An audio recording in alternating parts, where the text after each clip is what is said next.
Alright mga tol, grabe nakakatakot yung daan dito. Sobrang palusong, gapang lang talaga kami mga tol kasi ang bigat ng motor eh. Tapos ang preno natin dito, pitik-pitik lang, apply natin, hindi babad. Natakot na bi? Hindi naman. Ayun oh. Grabe. Bela tayo dito banda. Saka natin sundutin yung muli ko. Siko-siko mga tol, nakakatakot. Oh. Highest point pa. Takot mga tol.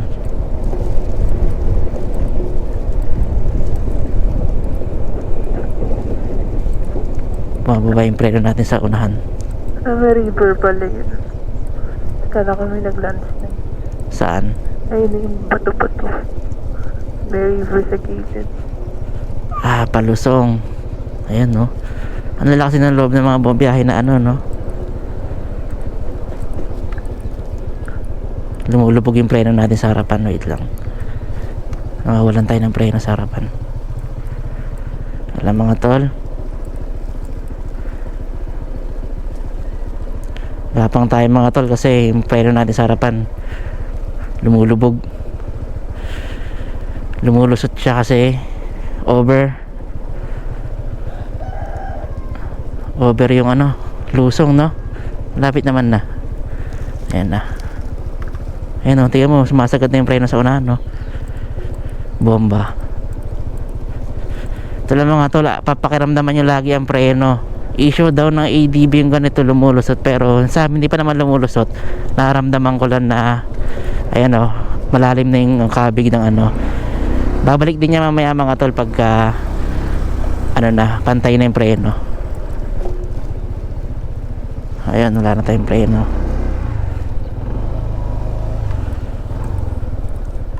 Ganda. Teka lang, bomba tayo, wala ng preno sa unahan. Wala tayong preno sa unahan, B.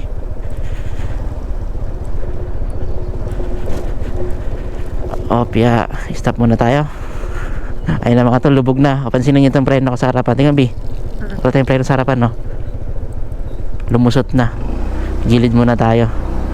Pabalikin muna natin yung preno bago tayo makyat. Grabe kasi lusong doon mga tol.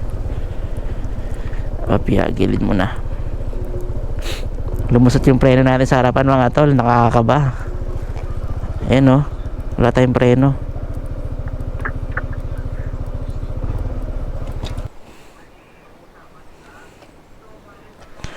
Ito mga tol, napansinin nyo. Ito nakakatakot ito. Layo natin pero wala tayong preno sa harapan, no? Lusot.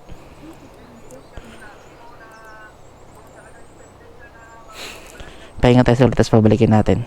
Time check tayo, yan 6:51 AM. Bale, nagpahinga muna kami dito sa gilid kasi galing kami sa pinakataasan sa bundok pababa rito. Ngayon naramdaman ko kasi itong ano, itong CAB3 ADB, lumusot na yung preno sa harapan dahil sobrang islant siya, payuko.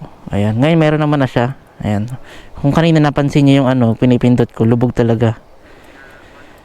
Kaya mas maganda huminto muna tayo para sure na may preno tayo. Kasi malayo pa tayo, paakit pa uli, tapos bababa uli. Alright mga tol, time check tayo, 6:56. Ayun, meron na ulit tayong preno sa harapan, bumalik na siya. Dahan-dahan na lang tayo kasi ayun, medyo kinakabahan din ako pag ganyan, lumulusot kasi yung preno natin sa harapan. Marami na rin ako nakitang ganyan na nangyari, nalusutan sila ng preno sa harapan sa ADV. Usually nangyayari talaga yan pag sobrang island, palusong.